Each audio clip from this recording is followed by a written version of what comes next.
Hello everyone, welcome back to the Galactic Civilizations 3 Newbie tutorial. This is the Intrigue expansion version of this tutorial. I'm your host, Colors Fade. This is episode 2. Episode 1 I walked you through how to set up a galaxy and many of the interesting things that happened in the first 16 turns of the game. We're now on turn 16 and ready to continue. We've ended up with a really unique galaxy here where there was a cluster of stars at the bottom of the map and then a whole bunch of dead space. Two other clusters up here that certainly have the other 11 factions that we loaded this map with. So we're down here by ourselves, and this is a unique situation. You should not expect this to happen when you play the game. Even when you pick random map like I did, this kind of setup doesn't happen early. It's kind of a nice setup to be isolated away from everybody else for a while and not have to run into the other factions early. But the disadvantage is we don't have a lot of planets. We have 3 planets right now, and Mars is going to be our 4th. So this is not a great thing. And in fact, I have this colonizer here that I was going to send up way over towards this star. But I think that's probably a really bad idea right now, because this is almost certainly being colonized by the other 11 factions that are pushing each other around for this. So we're probably going to be better off bringing that colonizer down here, colonizing Mars, and calling it good with 4 planets, and then just from here on out trying to mine resources. So this next episode, that's what the big thing is going to be, is just mining resources. I had hoped to get some Promethean and get Eyes of the Universe up, because with Eyes of the Universe it'll show you where the homeworlds are for all the other factions. You can see where they are, and that also tells you where they're not. So if there were no factions down here in this cluster of stars, I'd be much more tempted to go up here and try to get it. You can see this line here where it says distance out of range. My colonizer can't move beyond that line. If there was a colonizable planet on this side, I could get it. If there was one on the other side, I couldn't. You can move this line several different ways. You can improve your distance with technology. With if you go up in here in engineering and look at life support, you can see it gives you a +10 to ship range. You can also go up here, and when you plant a starbase anywhere, it extends your range quite a bit. So starbases are another good way to do that. For right now, I don't care about that. But the point I wanted to make was, Eyes of the Universe is what I wanted to spend my money on down here. I'd saved up some cash so we could rush buy Eyes of the Universe. But we don't have any Promethean, and I think at this point in time, getting it up now doesn't matter, because we know the other factions are going to be up here. On a big map, when the whole map looks like this area right here, when the whole map looks like this, it's a really good idea to get Eyes of the Universe up as fast as possible and figure out where people are not, and then go in the other direction and colonize away from them. But here we've been organically separated by all of this dead space. So what I would rather do is spend my money on a survey ship from the Bazaar that has a big sensor range and start unlocking all this fog of war and figure out where to send my constructor ships. So we have 3 choices down here. The Jensgard, which is earns 25 credits per anomaly surveyed, but it only has 5 moves and its sensor range is really small. This has a gigantic sensor range of 18, which is really awesome. And this has a sensor range of 2. So this is not a survey ship, but it will uncover everything. And I think right now that's the most important thing. It requires 1 thulium. These other ships here, for instance, this one requires antimatter, which I don't have right now because I used it up last turn. These ships down here, these more warlike ships, always require more resources. So I'm going to spend 900 of my cash on the scoper and a thulium on it, and we're going to start unlocking the fog of war. I'm going to start seeing what's around here. So you can see right now, it unlocked this whole area over here. It's got such a big sensor range, and you can see I got another precursor anomaly down here. So I'm gonna make myself a rally point, because what happens is when I finally get a fleet of ships, you can go into a ship and you can say command and you can say autopilot and you can go to rally points and you can say go to the nearest one. It'll show you the tiles apart it is. And you can just send your fleet to the nearest one and it can attack this precursor anomaly and unlock the bonus, which is really nice. For now, this scoper, I'm going to send him off in this direction. And I just want him to go out here and start investigating.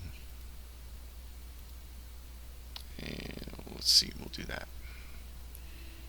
Meanwhile, this colony ship I had been sending out here, we've got all those planets colonized. We need to get Mars colonized.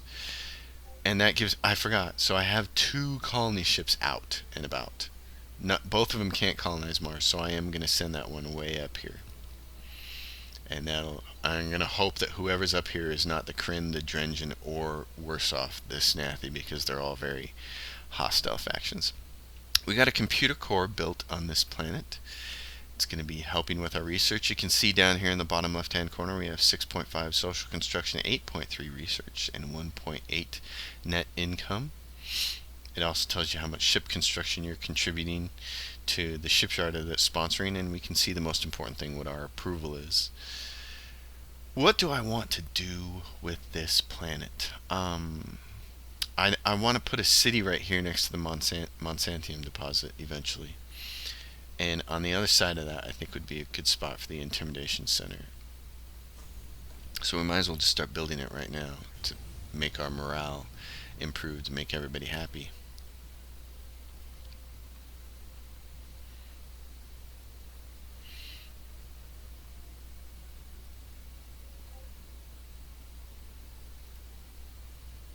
I got some antimatter down here I can mine. It's all by itself.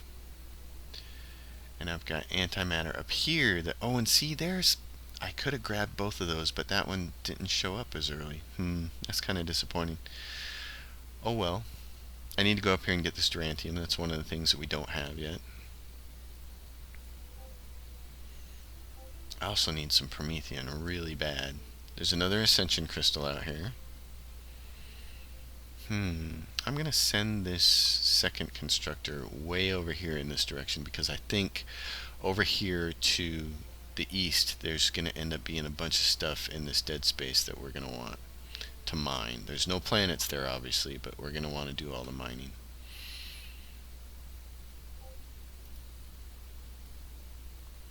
Gotta wait for unknown civilizations. Alright, what do we have? You can see we got a capsule, 2 antimatters, a durantium down here. So it's good, he's uncovering stuff. And we're just moving everybody along. Alright, so here is the Discovery, our 1 survey ship. And he's going to earn some money for us, because these little pieces of space junk are going to give us some cash. Then we're going to move him up there. These capsules will be useful for some different research if we had anything that was really expensive right now, which we don't.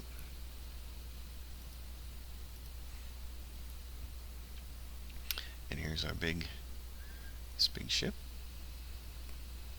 Oh, what do we have here? See, I told you last episode, ascension crystals and the like to hang around the edge of the map. This though is really nice. This is a research relic. It is like the economic relic we have over here, which when you're first mining is going to give you a 5% bonus. These bonuses can get significantly big as you research certain technologies, so I'm definitely going to want this constructor to come over here and collect some antimatter in that research relic.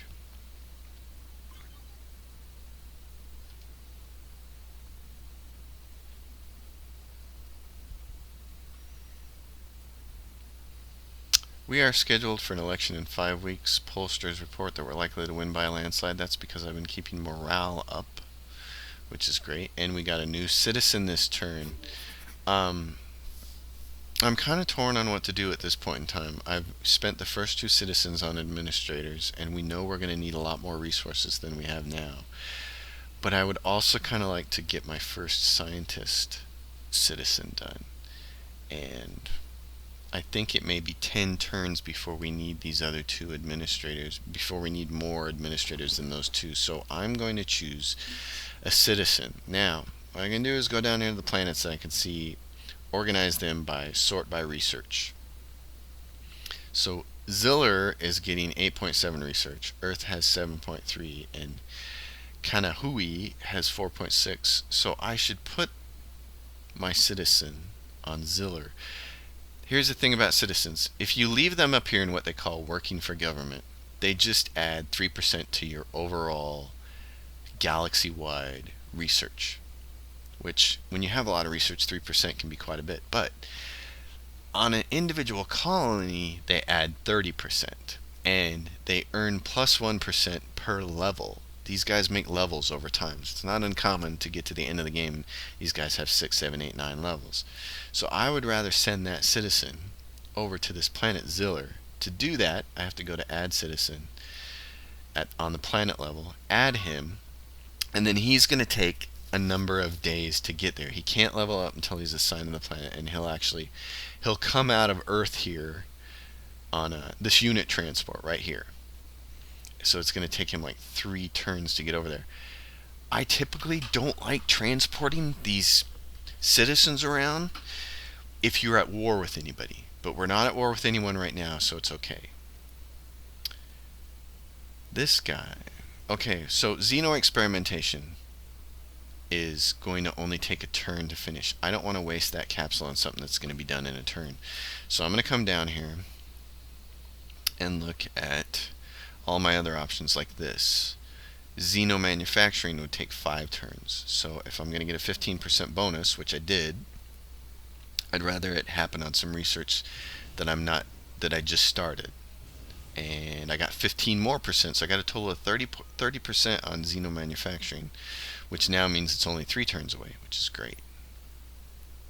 Alright, and then I'm going to go switch back to Xeno experimentation, which is what I was researching, and it will be done at the end of this turn. This is another constructor that got spit out. Durantium can be a really rare resource to get on a lot of maps, so I'm going to send it out in this direction. I don't really like wasting constructors on single resources. I prefer they get used for multiple resources, so we're going to hope that this guy here, the scoper, can scope out some more resources for us. We also don't have any Illyrium yet. So you can see so here's what I really like. There's the research relic, Illyrium, and 2 ascension crystals, and I can't capture all that with one thing, but wow, it's really tempting to try. This is a really nice cluster of stuff here. If nothing else, I know I can get the research relic and the Illyrium and this ascension crystal all with one constructor, and then a second constructor should be able to get both of these antimatters. We're gonna try anyways. This dude is coming up on a cloud. Ooh.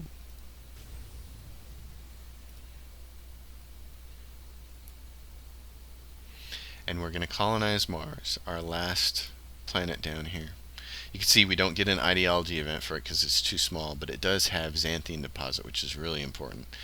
These small planets like this, all I ever do with them is make them manufacturing planets that help contribute to the sponsorship of a shipyard. Now, these green ones, these green numbers mean that these planets are within a distance of the shipyard such that if you create a colony ship with them, it will pull population off of both of these planets. And so whenever you colonize a planet next to another planet that already has a shipyard, it automatically gets added. You don't have to come in here and add it. The Terran Alliance, the most stable civilizations in the galaxy. Yeah, okay. This is GNN just letting us know stuff, but we're going to go build stuff. What I really want to do is build... I'm going to build the space elevator first, and then a starport, and then the xanthium deposit and the intimidation center is going to take forever because we just don't have a lot of population on this planet yet. We're going to go to research. We got our first research building. Xeno manufacturing is really important because we want the antimatter power plant up here. It's a one per galaxy achievement. It's a galactic achievement. We want it. We don't want anyone else to get it. It adds +5 adjacency bonuses to all kinds of stuff. It's really powerful. So I'm going to do Xeno manufacturing, and we're going to try to get that as soon as possible.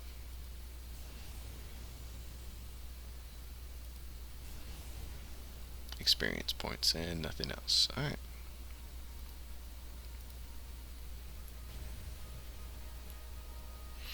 The Scoper still scoping things out for us with its gigantic Scoper range. Oh, here we go. We got some more stuff over here. These gas clouds like this typically often have Illyrium in them. So that's what I'm looking for. I'm looking for a big cluster of Illyrium, and then I can use one constructor to grab it all at one time. Another random ideology event we're going to choose. This says it's taking place on Mars. An attempt to create an improved antibiotic has instead produced a bacteria that is immune to our treatments. It has escaped the lab, and your scientists warn that it is spreading on Mars. It can be fatal to infants and the elderly. Well, I'm going to continue to choose malevolent choices for the rest of the game. So that's what that's about. We finished Xeno manufacturing. We're going to go to resource processing next. This is not a typical start game, just so you're aware. Normally we would already be talking to other species and we would need to be spending some research time on government, but we kind of got lucky this game. And that's what you're going to find playing, is that you will get very lucky at times with certain starts. We created our first bomber. We're going to put him inside there. I have 2 more constructors that I can make, so I'm going to do that.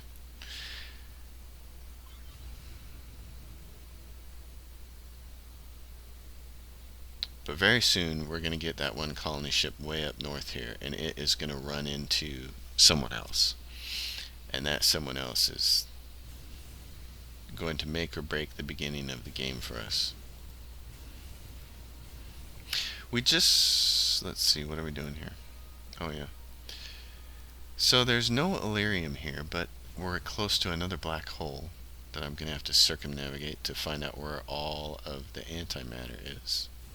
We got a nice cluster down here of antimatter and Illyrium. Maybe able to grab a certain amount of that. We're going to come to the edge of the distance of our ships. I got another precursor that I'm going to chart with a rally point for later. And then I'll tell you about this golden artifact over here. The golden artifacts, when you survey those, they have a chance to complete construction of a project on the nearest planet, but they tend not to work when they're so far away from a planet like this. Instead, they just give some money. I think distance has something to do with it.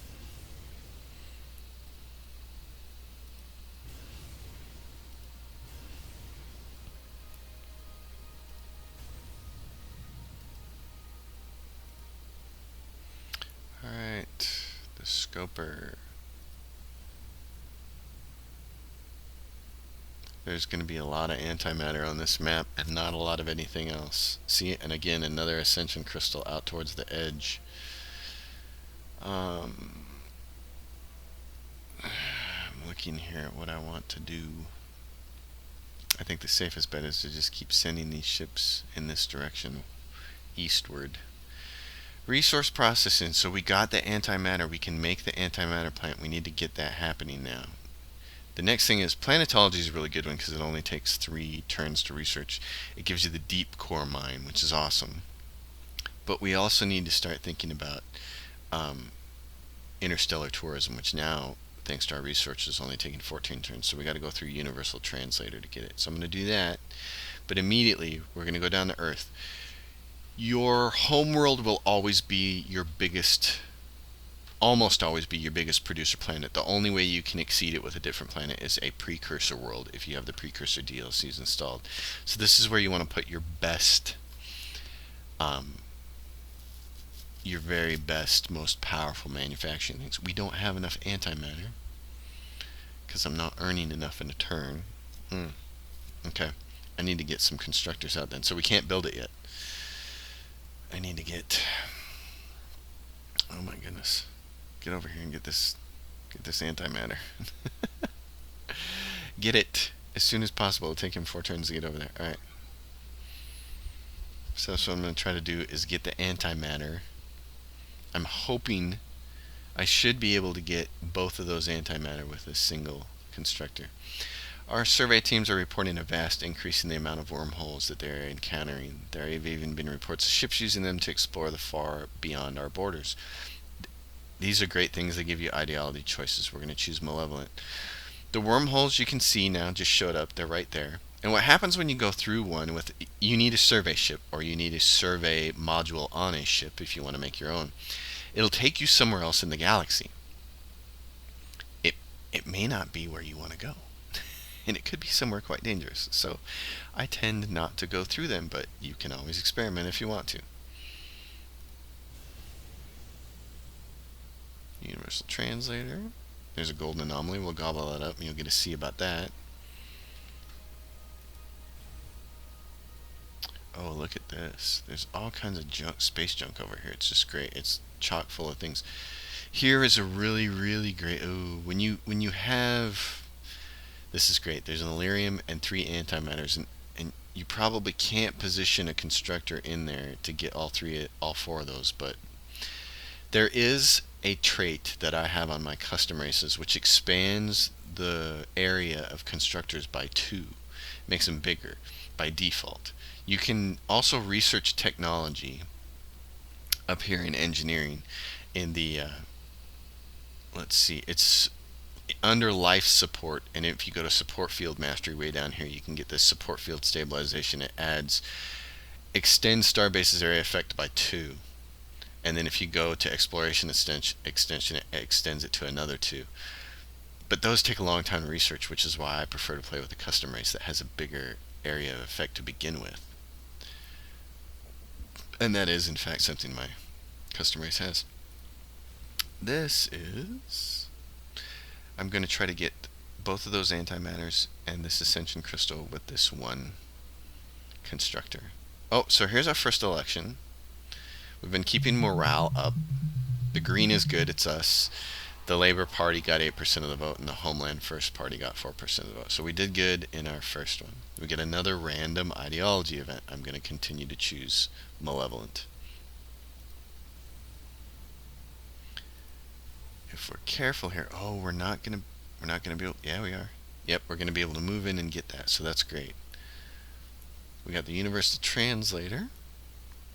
So there's a bunch of good stuff in here. Diplomatic Specialization. Here is what I was talking about with administrators in the first episode. If you choose, there are a lot of these research choices where you get to choose one of the 3. You can't have all 3. The only way to get all 3 is to choose one and then trade for the other 2 if other factions take these. Efficient Administrators gives you access to the Administration Center. It is an improvement you can build that adds 1 administrator. If it gets leveled up via adjacency bonuses, I think you can get more than 1 administrator with it. I never use this though, but I'm not going to say never. I've used it before. I think these other 2 choices are more important. Influential voice to grow your influence, to make sure that enemies can't take over your worlds with their influence. And at the beginning of a game, if you are a newbie to the game, every diplomatic bonus that you can get is really important. We have a colony ship headed north that's going to run into someone soon, and I would rather have the diplomatic bonus. So for now, I'm going to choose that, and then we're going to do Xenocommerce so we can get some trade licenses and start some trade ships, and then we're going to work our way up to interstellar tourism where we can really start earning some money. But for now, we're going to choose diplomatic reasoning. We're also going to go over here and try to suck up this anomaly. Ooh, and there's 2 more of the precursors. So I'm going to put a P on those. This guy showed up to this star, which has no habitable planets around it. And he can't go any further until this guy moves. So here we are with the scoper. I'm going to go down here to this corner kind of and see how far out I can go, and it's just a bunch more stuff. So now what I'm going to do is kind of autopilot him. I just want him to go right along the edge here and try to uncover everything. So I'm going to leave that there. I'm going to, when this constructor captures all this, it should extend my range, and this ship should be able to go up and start exploring up there. It's not necessarily a wise decision to go purposely, intentionally try to run into the other races, but alright, what are we building on Earth? We're building an intimidation center. That's great. Earth should be the closest planet. If this golden anomaly artifact completes construction, it should complete the intimidation center on Earth. Otherwise, it's just going to give us money. Yep, just treasury. So that was all. And that's fine. We can live with that. I'm going to send him back down this way because you can see there's a bunch of capsules and all this over to the east, so we want to send him back down. Meanwhile, he's going to sneak up here and grab both of those antimatters and this ascension crystal. So there goes that, the mining ring, and that should automatically improve his range, and you see it did. Now he's got several new planets that he can potentially sneak up on.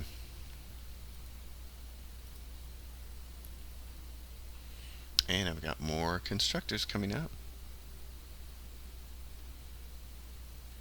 This Durantium needs to be grabbed because I'm going to need it soon.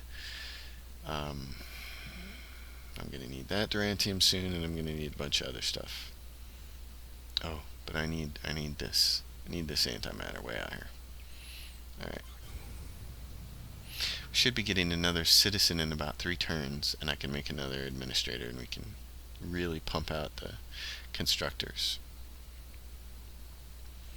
An unknown civilization has built Paxum's Emporium Galactic Achievement. That's a nice one to have. I knew we weren't going to get it, so. Over on Zillair, we did a computer core. If you use your arrow keys, you can go through the planets. I wanted to see about the hyperspace project. We're 18 away from it, and it would still cost twice as much money as we have to rush it, so that's not going to happen. I'm going to go one move at a time. So we ran into, this is green, this is good. That means it's probably the Thalans or the Taurians, and they're not necessarily going to hate us, but it does mean that whatever habitable planets were around there, they've already colonized, so we're going to go off in this other direction. I don't mind running into them. They're okay people, usually. Alright, we need that antimatter, so we're going to capture both of those. That's great. Mining ring.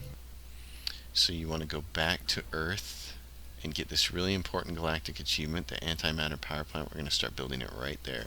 And you can see it gives a +5 adjacency bonus to everything around it because it adds +5 to research, approval, population, all construction, influence, tourism, and wealth. This is the bomb.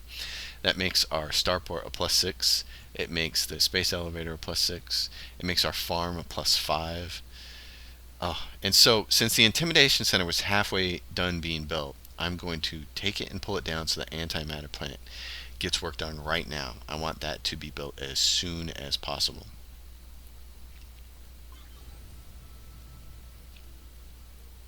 And we're going to hope nobody beats it to us. And given the way this game has gone so far, I would say that somebody probably will beat it to us. But we don't know that yet. I just punched out another little bomber. You can go up here. In the early part of the game, a couple ships can make a big difference in your military rank. So you see that we've only cranked out 2 of these little tiny stellar bombers. And our military rank is 3 out of 12. That's because everybody else is still building constructors and colony ships.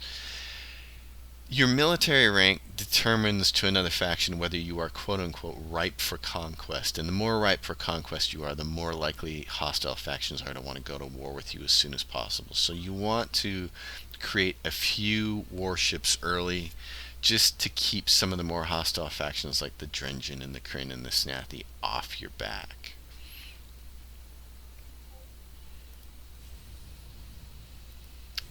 ease this guy up here. The other thing is, if he runs into pirates, he's probably going to die because he only has 4 moves. But you do want to try to avoid those things. All right.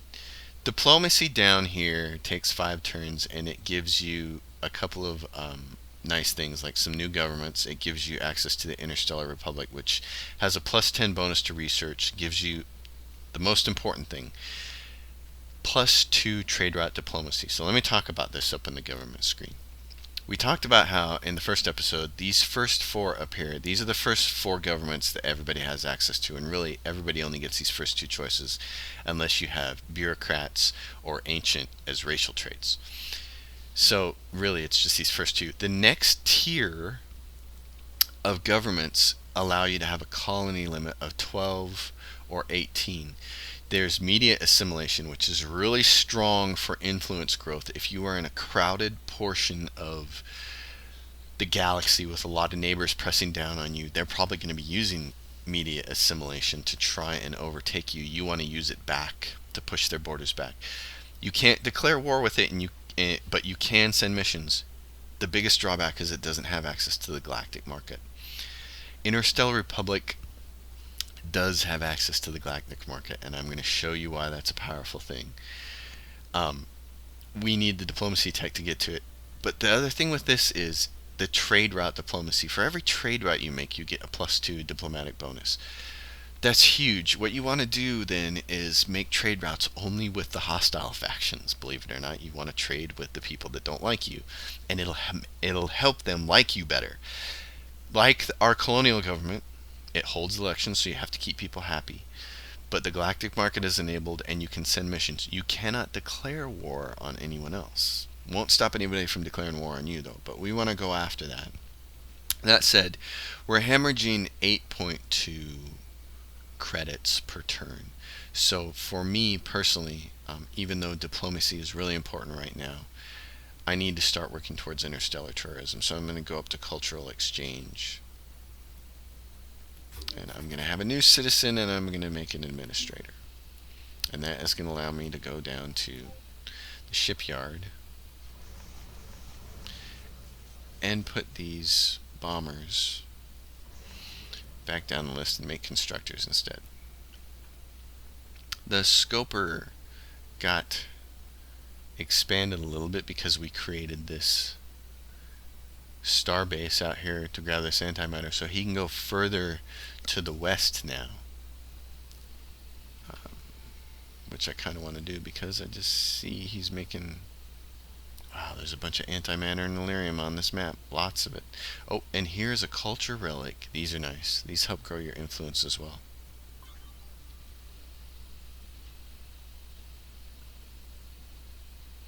And there's our pirates. That sucks. So we're gonna lose our scoper. All that money we spent wasted. I didn't see that pirate. You need to roll out to this view where the icons change from detailed to not so detailed to see ships like that, and I didn't see it or notice it, and unfortunately I flew right into it. So that destroyed it. That's a bummer. That's a real bummer. Uh-oh, and that's purple. That means the Yor. The Yor can be there. I'd call them like number 4 or 5 on the hostile list. We don't really want to interact with them at all. So at this point in time, I don't think there's any more planets that we can colonize. I think the thing to do is bring that colony ship all the way back down here to this planet that we'll be able to colonize when we get atmospheric cleansing. We're done. The colony rush is over. There's no reason to proceed with it anymore.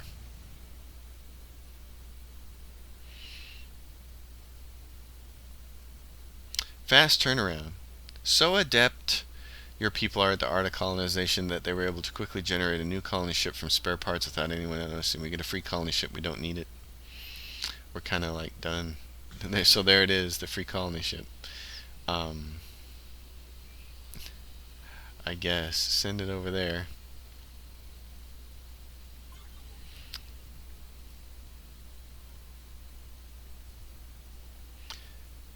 Alright, what else do we got going on? Breaking news from GNN. So we went all the way up here and we found the Yor and probably the Taurians. So this little now. One thing you can do with a ship is you can come in here and you can say upgrade. And you can pay some money and you can change it into something else like a constructor. This would actually be really good. I think that's probably what I'm going to end up doing with this colony ship. If I can find a really awesome set of resources to grab. In the meantime, our survey ship is back down here, doing what it does best. An unknown civilization has built Eyes of the Universe, so we knew we weren't going to get to build it, and we didn't. And somebody else built it, and that's to be expected.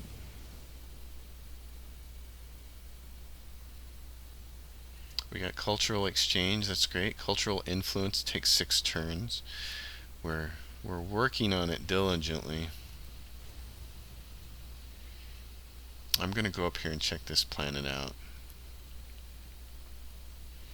Meanwhile, this guy that just popped out, what do I want to do with him? Oh, more antimatter. So, one thing I've not talked about in these episodes yet is how resources are affected or used for ships, for ship design.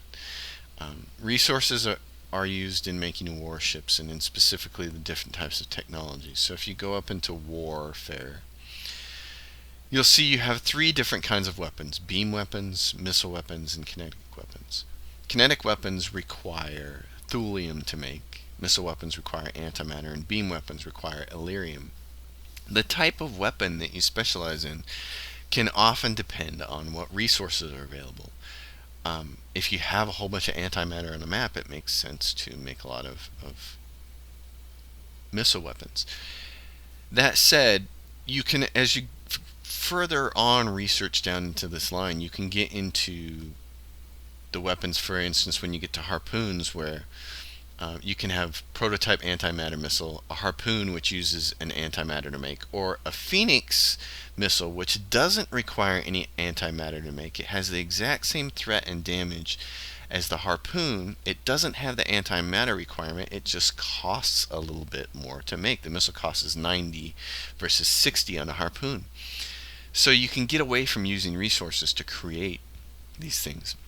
There are a bunch of other things in engineering that also require things like promethium, for instance. When you get into hyperfield projection, the stellar accelerator is something that you can put on a ship that will increase the moves of all ships in the fleet. Well, if every single ship in a fleet has one of those, you can create a lot of moves for a big fleet. You can create a huge hull.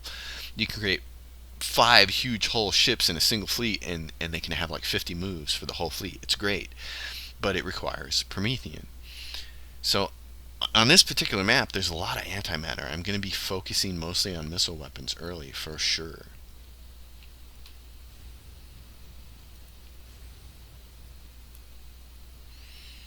And okay, so one of the things you can also do, which I'm now going to do, is I've spit out a constructor and I don't have a particular type of starbase around Earth. Earth is my biggest producer. Oh, and here we go. We ran into the first people. We are pleased to see those who welcome diplomacy with other species. The universe is infinite and war terribly finite.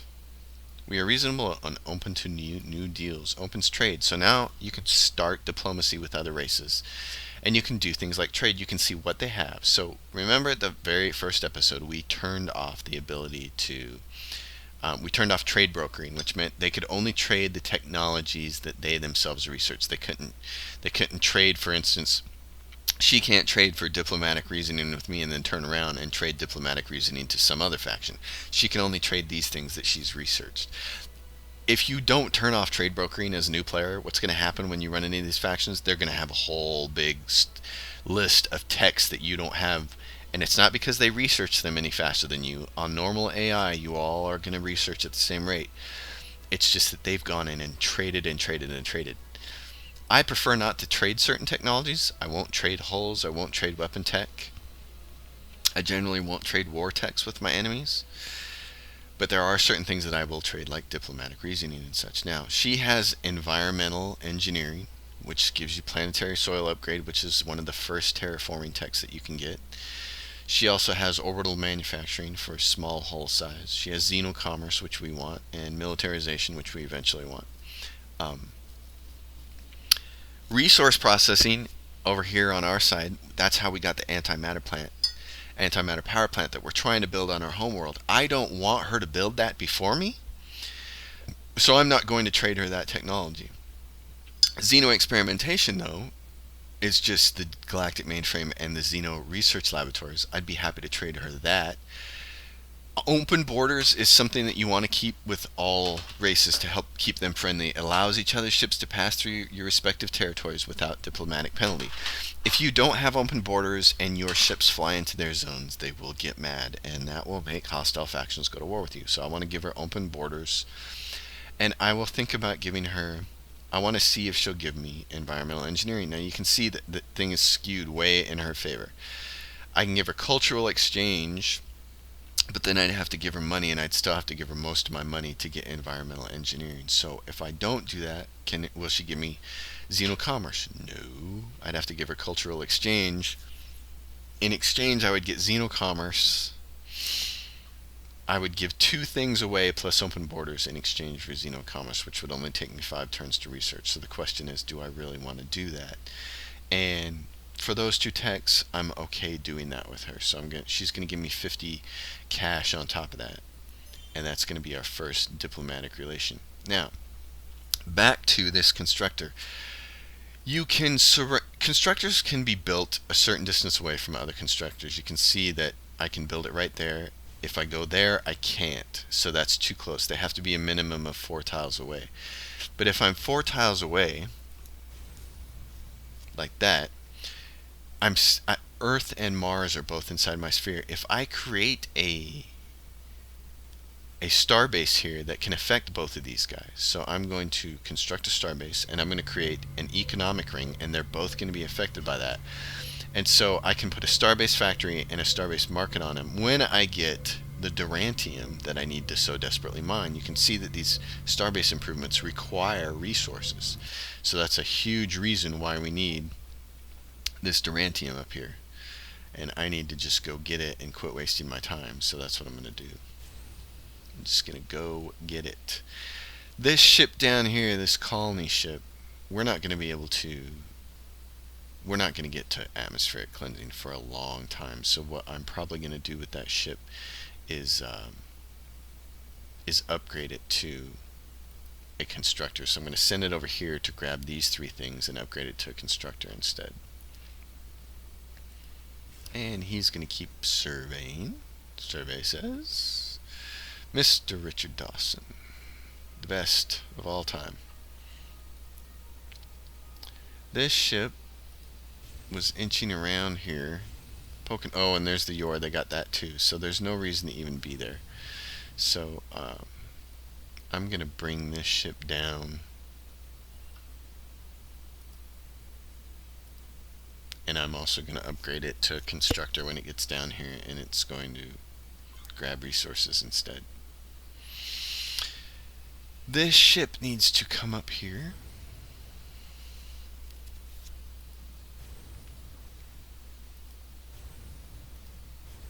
I can get Illyrium and that Ascension Crystal and this Culture Relic all at the same time. So that's 3 things, and that is really good in my opinion. The Culture Ring will help us.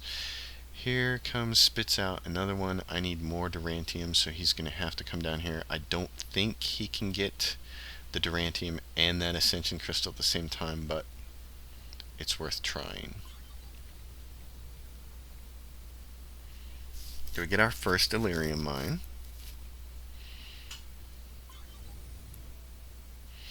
This guy's going to come up here, and I'm going to try to position him so sometimes black holes will produce via a galactic event more antimatter. So I want this ship up here to be positioned in such a way that if there does become more antimatter, I can get it, or eventually I can stretch him out with some technology. But anyways, I need that Durantium really bad, so we're going to grab that. We're going to improve our treasury.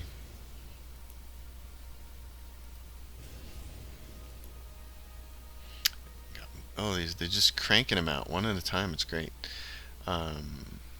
There's this spot down here, an Illyrium and 2 antimatter. We should be able to get that. There's this spot up here, which I believe we have a constructor headed to. If we don't, we need to. Cultural influence. So we're making progress over here toward this interstellar tourism. It's 15 turns away. Now, our morale is 67. It's good enough to continue getting us elected, but I will show you. There are 3 technologies that can help you with morale.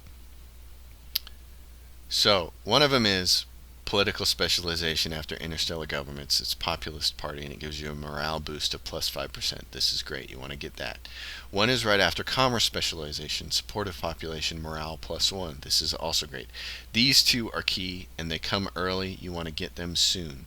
And then later on, if you go through Xeno Entertainment, population diversion, you can get to approval focus, and you can get easy to please, which is morale plus 4. And at that point in time, most of your morale problems should go away. I'm more interested in spending the time on interstellar tourism, even though it's 14 turns away, because the survey ship is next to a capsule, which might give me a 15% boost. And more than anything, we just really, really need tourism, because it's the big earner. So we're gonna win by a landslide. She's heard about pirates. We're gonna get a new citizen. So I don't think I need any more administrators right this second. I'm going to grab a scientist. I'm going to go back to my planets. I'm going to look at Mars. Okay, Ziller is still producing the most research at 11.4, and Earth is behind at 7.9. So I want to go to Ziller, and I want to add another scientist. You can see that we have also grabbed 2 celebrities, which help our morale. You can put them on a planet for a plus 30% boost. These are the only citizens I don't specifically place on a planet. I like to keep them working for the government and working at the galactic level, making everybody happy. So this dude is going to try to help with interstellar tourism. There we got 15%. That helped speed it up a little bit. And there's another 15% capsule back here. So I'm going to go back and grab it. It'll take 3 turns to get over there. But anything we can do to speed up interstellar tourism. Another global, galaxy-wide ideology event. I'm choosing Malevolent. And I spit out another little bomber here. So I'm going to queue up the 1 constructor I have left, because now I'm out of administrators, and then I'm going to queue up a whole bunch of bombers, and they're just going to help keep our numbers up. You can see our military rank has dropped back down to 10, because now presumably factions like the Drengen and the Kryn and the Snathi are they're building warships. They're building good warships. So we're going to add plus 10% to all construction, which is awesome. This choice down here is also, the second line, greed, is great. Gives you gross income, improves the class of first 5 worlds by 1, and the third one gives you the Citadel of Revenue, which is awesome. These first 3 choices are great, but since the changes to the Intrigue DLC, it is slower to earn points, and so you're better off just going down one line, and the motivation line for Malevolent is still the best. The Benevolent line has a couple of really nice ones. One of them for research is really awesome, and if you want to go Benevolent, that's the way you should. Somebody beat us to the Hyperspace Galactic Achievement, so we knew that was probably going to happen. The antimatter power plant, though, is going to be finished in 1, and I'm not going to waste any time. I'm going to rush it and finish it, because I don't want anybody to beat us to that. So that finishes it, and that's great. And then we can go back to making an intimidation center. So our colony, where we were building that thing that somebody else already built. Okay, fine. Galactic mainframe, you can only have 1 per player.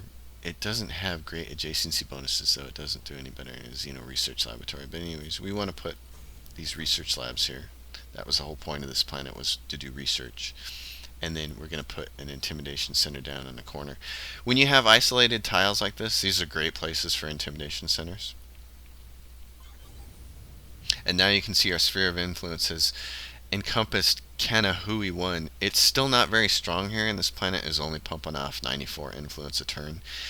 But hopefully by the time one of the other factions figures out this planet is here and tries to come colonize it, we'll be pumping out like 500 influence a turn, and they'll come colonize it, and in a turn it'll flip over and become our planet. That's the hope anyways.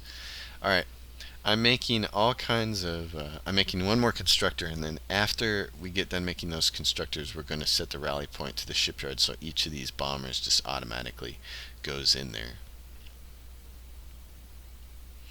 So here is a first crisis. This is something that is new with the Intrigue DLC. A small but growing group of masked revolutionaries has been inciting protests and setting fire to government buildings. In the latest attack, the fire spread to a housing complex where 2 people were killed. The revolutionaries claim that the deaths were evidence that the state is too incompetent to keep fires from spreading, even though they admit to starting it. Global effect is minus 10 morale for 10 turns. You have choices here. Now, these add to your points, plus 10 malevolent, plus 5 pragmatic. As you get further, each crisis has about 3 steps in it, and as you get into some of these steps, they will have checks. For instance, you'll see something that'll say like plus 85% military. That means you need to roll, you have an 85% chance to roll successfully using your military score. We're going to choose malevolent because we're going malevolent all the way here. And then we're going to send this constructor that just spit out way over here. And we're going to try to finish off interstellar tourism as fast as possible. Oh, there's another one up there. Good. I really want to try to finish tourism before the end of this episode. This dude came down here to get these 3 things, and so he needs to upgrade. It's going to cost us some money, but we're going to do it. We're going to upgrade to a constructor, and that'll take a couple of turns for him to do, and you can see the little funky icon above there. So turns to upgrade 2, and we'll wait for him. This is our other colony ship that we brought at random, I guess. Why did he end up there? I'm going to bring him down here. Oh yeah, he was coming down from the Yor area. Vilerant, the post-ethical complaint hub, has released its annual tally of the most coercive and incompetent governments within the galaxy. We're not on any of those. Our economic advisors tell us we're losing money. We know that. We know that we're losing money. We've been losing money. We're down now to losing 12 credits a turn, but we're getting very, very close to having interstellar tourism. So that is the goal. And you can see, if I can get interstellar tourism by turn 50, that would probably be a record for me. I never get it that fast. I usually don't have it working until about turn 90, so that is a happy day. Alright, you can go into, when you start making fleets and you no longer want constructors or colony ships to just automatically pop out so you know they're ready, you can go into your shipyard, set the rally point to the shipyard tab. We only have one shipyard, and set it there. And that means each new warship it produces will just automatically dock in the shipyard. Here's our election.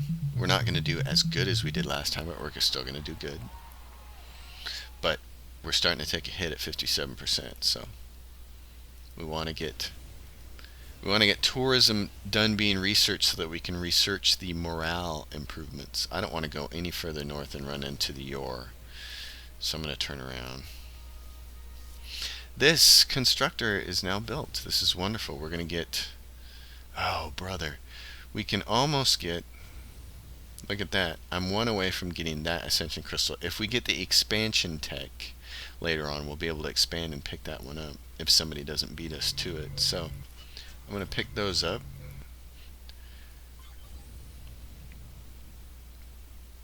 Oh, and we ran into the Iridium Corporation. These guys are really nice. They like to trade with you. It's always nice to see a friendly face. They want to trade. We're going to give them open borders. We're going to look and see what they have that we really want. We want Orbital manufacturing for sure. We want environmental engineering. They have extreme colonization already. And colonial engineering. So I'm going to try to give them diplomatic reasoning, xeno-experimentation, cultural exchange, and I'm going to see if they'll give me something like environmental engineering. Oh, almost, but he wants money for it. Okay, here's what I'm going to do in these situations when they want a whole bunch of stuff. We're not on good enough terms with him yet to get a fair and equitable trade, so I'm just going to trade him open borders for some money. And that means he'll be our friend. Interstellar tourism is ready, which is awesome. Okay, our big moneymaker is ready. Now we have to build them. But in the meantime, I'm going to... See, here's our Xenochromis. You get to choose one of these. You don't get the rest of them. I can tell you right now that AI choose wealthy population a lot. Some of them choose designated trading partners. None of them choose supported population, which we want. Morale is really important. So we're going to choose that and try to trade for the others later. And this guy is over here. I can get, that's as far as I can get. You see, I can't, with the extension capability, I can get that antimatter. But again, anytime you can grab 3 resources with the Starbase, do it.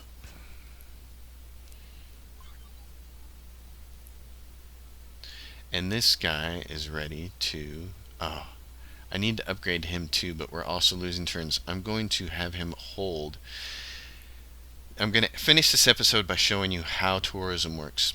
You have to put up a port of call on the planets where you want to earn tourism. And even though it says right here when I'm hovering over, it says plus 1%, it's per tile of influence that you own is how you earn tourism money. So for all these tiles that are under your influence, you're earning tourism money. So we need to put a port of call up. I will also tell you that the port of call synergizes really nicely with a missionary center, which comes under the benevolent line of ideology. I typically get the missionary center, and I haven't this game. I've been a bad boy about that. But we're going to put the port of call up here, and we're immediately going to prioritize it over everything else because we need to earn money. It's going to take 12 turns on that planet to do the port of call. This right here gives us a plus 5 to tourism. Our intimidation center is only going to take 1 turn, and it's going to provide us a big boost to morale, and then the port of call will only take 3 turns after that. So I'm okay with those 2 things happening. And then the silicate extractor, and then I'm going to put research right there. On this planet, we saved some room over here for a port of call. The intimidation center is 23 turns away from being made, so we're going to prioritize the port of call since in 10 turns it'll start earning money. And over here on our research planet, same story. I'm going to put it up here by itself. I'm going to prioritize it because money is more important than anything right now. And that means I got a port of call on every planet, and some of them are going to take longer than others. But in 3 turns, Earth will start earning, and in about 10 turns, everybody else will start earning. This ship came down here, and it can grab this Ascension Crystal and this Durantium, so that's great. We need the Durantium.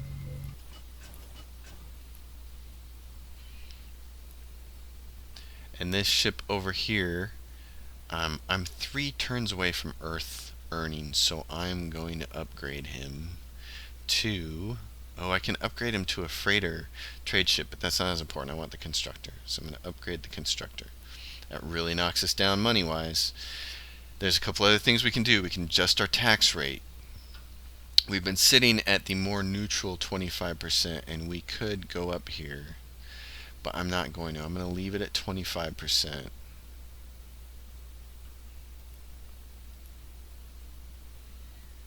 And then I'm going to try to get supported population as soon as possible and make everybody happier so I can start raising the tax rate. That's the thing about the morale technologies, is the faster you can do them, the faster you can get your tax rate slider moved up to a higher percentage. Alright, this video is way too long. It's an hour long. I hope you've learned a lot from it. I hope you're playing side by side and going, hey, I get this now. I understand how this works. We're still not into the meat of the game yet, which is dealing with multiple factions in a war. You can see on our diplomacy screen, We started with 11 other factions besides ourselves, and right now we've only come in contact with 2 of them, and both of them are nice. You can see that they're friendly when we hover over them. He's warm, she's friendly, there's lots of green plus signs there. We're doing pretty good, but we're a long ways off from winning this game. So I'm going to save the game here, and on the next episode we will continue, and I hope I can show you even more things about the game. Thank you for watching.